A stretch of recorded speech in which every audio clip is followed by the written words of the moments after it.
দর্শক, নতুন একটা ভিডিওতে আপনাদেরকে স্বাগত জানাচ্ছি। আজকের ভিডিওটি হবে খুবই অসাধারণ একটি ভিডিও।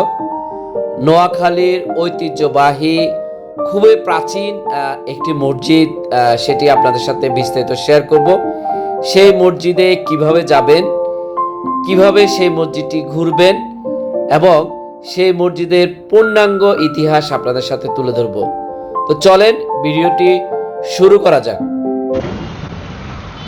দর্শক আসসালামু আলাইকুম, সবাইকে ঈদ মোবারক। আমি আছি এখন নোয়াখালী বেগমগঞ্জের চৌমুনি চৌরাস্তায়। দেখেন, এই যে আমার পিছনে যে ভাস্কর্যটাতে দেখতে পাচ্ছেন, সেটা হলো মুক্তিযুদ্ধের ভাস্কর্য। তো এটা হলো চৌমুনি চৌরাস্তা বলে। দেখেন, এই যে এদিক থেকে দেখেন, এই দিকটা হলো চট্টগ্রাম থেকে। আর সোজা যে আমার হাতে যেদিকে দেখতে পাচ্ছেন, এটা হলো নোয়াখালী মাইজদি। আর এই পাশে হলো নোয়াখালী লক্ষ্মীপুর। আর ঠিক এটার অপোজিটে হলো কুমিল্লা বিশ্ব রোডের যে রাস্তাটা, সেটাই হলো এদিকে। তো আমি আজকে যাব নোয়াখালীর ঐতিহ্যবাহী একটি মসজিদ, যেটি বজরা শাহে জামে মসজিদ হিসাবে পরিচিত। এবং এই মসজিদটি প্রায় 300 বছরের পুরানো ঐতিহাসিক একটি মসজিদ, যেটি নোয়াখালী জেলার সোনাইমুড়ি থানার বজরা ইউনিয়নে অবস্থিত। সেই বজরা শাহে জামে মসজিদটি আজকে দেখব এবং সেই মসজিদটা ঘুরব এবং এই মসজিদের ইতিহাস এবং এটার ঘটনাবলী বিস্তারিত আপনাদের সাথে শেয়ার করব। তো আপনারা এই মসজিদে যেতে হলে এই চৌমুনি চৌরাস্তায় আসবেন। ঠিক এটার এই পাশেই হলো সিএনজি আছে, রিজার্ভ সিএনজিতেও যেতে পারবেন, লোকাল সিএনজিও আছে, বাস আছে, সবভাবে আপনারা যেতে পারবেন। তো আমরা এখন লোকাল সিএনজিতে করে আমরা সেই মসজিদের সামনে যাব এবং সেটা বিস্তারিত আপনাদের সাথে শেয়ার করব। আমাদের সাথে একদম ভিডিওর শেষ পর্যন্ত থাকবেন, এই ভিডিওটি এনজয় করবেন। দর্শক দেখেন, দূর থেকে দেখাচ্ছি, এই যে ভাস্কর্যটা দূর থেকে দেখাচ্ছি, এটাই হলো নোয়াখালী চৌমুনি চৌরাস্তায় মুক্তিযুদ্ধের ভাস্কর্য। তো এই জায়গাতে আসবেন, এখান থেকে মসজিদের উদ্দেশ্যে রওনা দিবেন। এখান থেকে আপনারা চাইলে মাইজদি যেতে পারবেন, এখান থেকে লক্ষ্মীপুর যেতে পারবেন, এখান থেকে কুমিল্লা বিশ্ব রোড যেতে পারবেন, এখান থেকে ফেনী যেতে পারবেন, চট্টগ্রাম যেতে পারবেন। তো নোয়াখালীর এক কথাই হলো যে প্রাণকেন্দ্র, সেই প্রাণকেন্দ্রটা হলো এই চৌমুনি চৌরাস্তার যে গুলচত্বর। এখান থেকে আপনি সব জায়গায় যেতে পারবেন।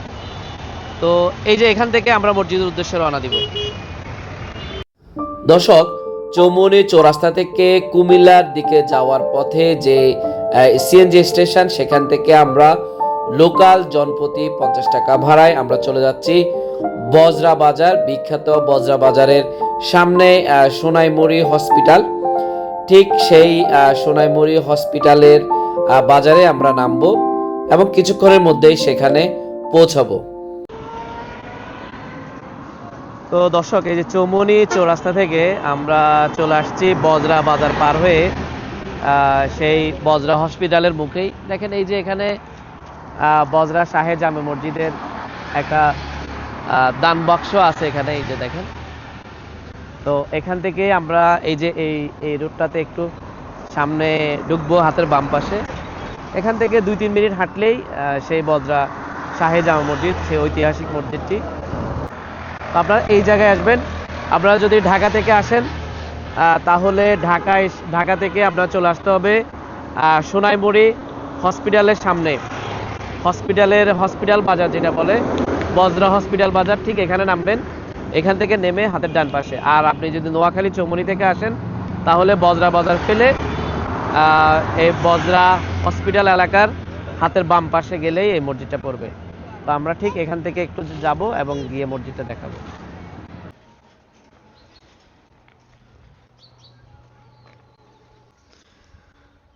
দর্শক, আমরা চলে আসলাম একদম বজরা শাহে জামে মসজিদের এই গেট বরাবর।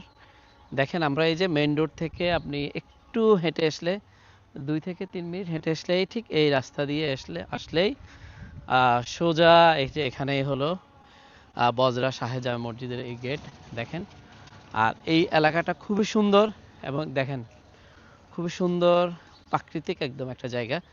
তো সেই ঐতিহাসিক বজরা শাহে জামে মসজিদের সেই ঐতিহাসিক মসজিদটি দেখব এবং সেটি আপনাদের সাথে বিস্তারিত শেয়ার করব। যেখানে লেখা আছে মোগল স্থাপত্য ঐতিহাসিক বজরা শাহে জামে মসজিদ। তো সেই মসজিদের একদম গেটে আছি আমরা দর্শক। এই যে দেখেন, এর ভিতরে ঢুকলে মসজিদটি।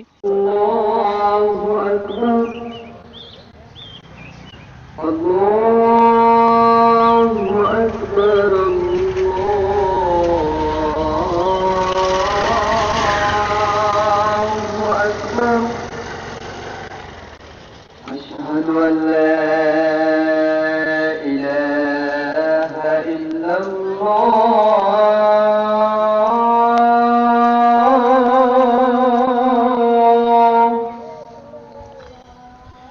أشهد أن لا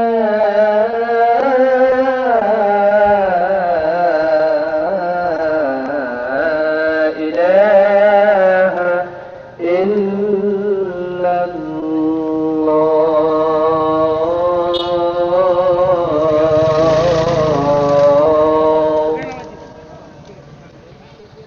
أشهد أن محمدا رسول الله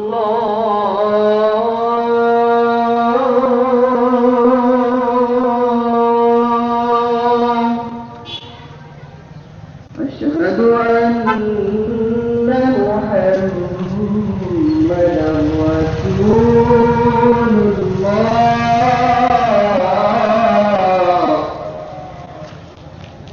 حي على الصلاة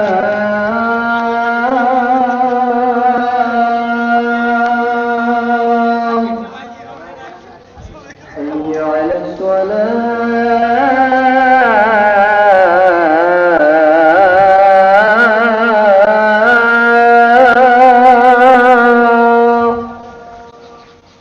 حي على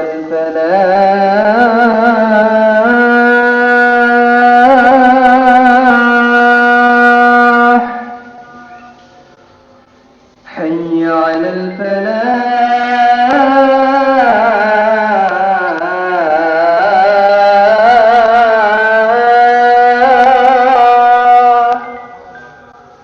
الله أكبر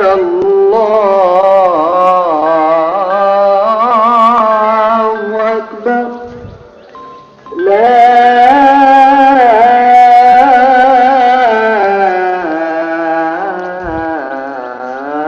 إله إلا الله দর্শক, এই মসজিদের আসরের খুব সুন্দর সুমধুর আজান দর্শক আপনাদেরকে শোনালাম। তো আমরা যখনই আসছি সেই আসরের আজান পড়ে গেছে। ঠিক মসজিদের সামনেই দর্শক দেখেন খুব সুন্দর একটি দিঘি রয়েছে। সেই দিঘিতে আমরা অজু করে নিলাম এবং সেখানে আসরের নামাজ আদায় করলাম। তো দর্শক, এই মসজিদটি খুবই অসাধারণ, ঐতিহ্যবাহী এবং খুবই প্রাচীন একটি মসজিদ। চলেন এই মসজিদের বিস্তারিত একটু জেনে আসি। নোয়াখালী জেলার সোনাইমুড়ি উপজেলার বজরা ইউনিয়নে নির্মিত ঐতিহাসিক মসজিদের নাম বজরা শাহী জামে মসজিদ। দিল্লির শাহে জামে মসজিদের নকশার অনুকরণে বজরা শাহে জামে মসজিদটি গড়ে তোলা হয়েছে। ইতিহাস থেকে প্রাপ্ত তথ্য মতে 1741 থেকে 1742 সালে জমিদার আমানুল্লাহ 30 একরের ভূমিতে একটি বিশাল দিঘি খনন করেন এবং দিঘির পশ্চিম প্রান্তে একটি আকর্ষণীয় মসজিদ নির্মাণ করেন। সুন্দর প্রবেশ তোরণ বিশিষ্ট বজরা শাহে মসজিদটির দৈর্ঘ্য প্রায় 116 ফুট, প্রস্থ প্রায় 74 ফুট এবং মসজিদটির উচ্চতা প্রায় 20 ফুট। 3 গম্বুজ বিশিষ্ট মসজিদটির ভিত মাটির প্রায় 20 ফুট নিচ থেকে তৈরি করা হয়েছে। এটির নকশাগুলো খুবই কারুকার্যপূর্ণ এবং খুবই অসাধারণ। 3টি গম্বুজেই সুদৃশ্য মার্বেল পাথর সুসজ্জিত।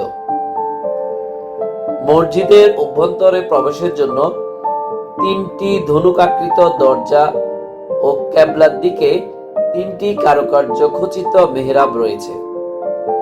এখন যে জায়গাটি দেখতে পাচ্ছেন সেটি হলো এই মসজিদের বর্ধিত অংশ, যেটা পরবর্তীতে বাড়ানো হয়েছে মুসল্লিদের স্থানের কথা বিবেচনা করেই। তো দর্শক, মসজিদের প্রবেশ পথের তোরণের উপর আরো কয়েকটি গম্বুজ প্রত্যক্ষ করা যায়।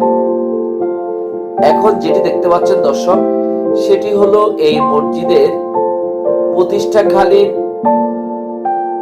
যে পাথর রয়েছে, সেই পাথরটি এখন দর্শক সেটি আপনারা দেখতে পাচ্ছেন। মসজিদের প্রবেশ পথের তোরণের উপর যে 3টি গম্বুজ প্রত্যক্ষ করছেন দর্শক, সেটি ছিল খুবই অসাধারণ। ঐতিহ্যবাহী বজরা শাহে জামে মসজিদটি নির্মাণের প্রায় 177 বছর পর 1909 সালে প্রথমবার মসজিদটি সংস্কার করা হয়। লোকমুখে প্রচলিত আছে, বজরা শাহে জামে মসজিদে কোনো কিছু মানত করলে ভালো ফলাফল পাওয়া যায়। তাই দূর দূরান্ত থেকে মানুষ এসে বজরা শাহে জামে মসজিদে নামাজ আদায় করেন এবং বিভিন্ন দুরারোগ্য ব্যাধি হতে মুক্তি পাওয়ার আশায় মসজিদে টাকা পয়সা ও সিন্নি দান করেন। 1998 সালে 29 নভেম্বর বাংলাদেশ প্রত্নতত্ত্ব বিভাগ ঐতিহাসিক বজরা শাহে জামে মসজিদের ঐতিহ্য রক্ষা এবং দুর্লভ নিদর্শন সংরক্ষণের জন্য কাজ করে যাচ্ছেন। তো এই এলাকার এই একজন ভাইয়ের মুখে এই মসজিদ সম্পর্কে আরো খুব সুন্দর একটি ঘটনা রয়েছে, সেটি আমরা একটু শুনে আসি দর্শক। তো দর্শক, আমরা এখন আছি বজরা শাহে জামে মসজিদ। এখানে এই এলাকারই আমি একজন ভাইকে পেয়েছি, যিনি এই মসজিদের খুব সুন্দর একটা ঘটনা জানেন, সেটা আপনাদের সাথে শেয়ার করবেন। ভাইয়া, একটু যদি ঘটনাটা শেয়ার করেন আমাদের সাথে। তো এই মসজিদটা জমিদার আমালউল্লাহ কর্তৃক স্থাপন করা হয়েছে।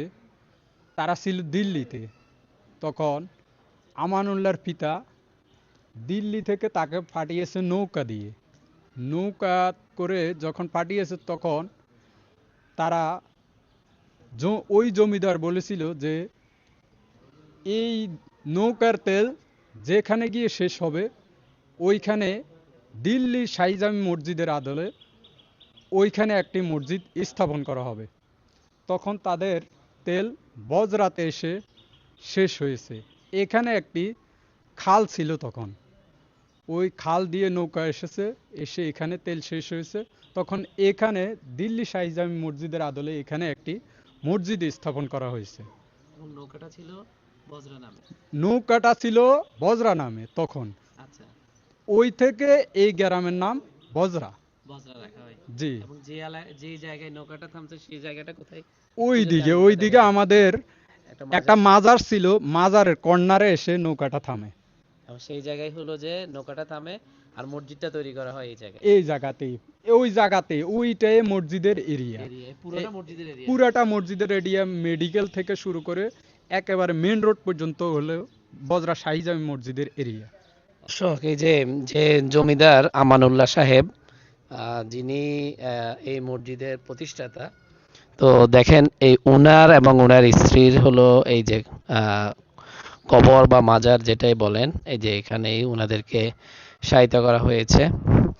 এই মসজিদের প্রতিষ্ঠাতা হলো উনারাই। তো দর্শক, এই জায়গায় যে মিম্বারটা দেখেন, মিনারটা দেখেন, এই যে এই মিনারটা থেকে মূলত হলো আজান দেওয়া হতো। তো এখানে যেহেতু মানুষজন উঠে একটু ডিস্টার্ব করে দেখে এখানে তালা লাগানো আছে, বাট আগে এখানে মুখে আজান দেওয়া হতো। এই মিনার থেকে, এই সুন্দর মিনার থেকে মূলত আজানটা দেওয়া হতো। তো দর্শক, দেখেন এই বজরা শাহে জামে মসজিদটি, ঐতিহাসিক এই মসজিদটি আপনাদেরকে ঘুরে ঘুরে দেখালাম এবং এটার বিস্তারিত ইতিহাস আপনাদের সাথে শেয়ার করলাম। তো আশা করি এই ভিডিওটি আপনাদের অনেক বেশি ভালো লেগেছে। যদি আপনাদের এই ভিডিওটি ভালো লাগে এবং এই ভিডিও থেকে যদি আপনারা সামান্যতম ইনফরমেশন পেয়ে থাকেন, তাহলে অবশ্যই আমার ভিডিওটিতে লাইক, কমেন্ট এবং শেয়ার করবেন। আর আপনি যদি আমার চ্যানেলে নতুন হয়ে থাকেন, তাহলে আমার চ্যানেলটি সাবস্ক্রাইব করবেন। আর অবশ্যই সুন্দর সুন্দর নতুন ভিডিওগুলো আসবে। ততদিন পর্যন্ত ভালো থাকবেন সবাই, সুস্থ থাকবেন। বজরা শাহে জামে মসজিদ থেকে বিদায় নিচ্ছি। সবাইকে ঈদ মুবারক। আল্লাহ হাফেজ।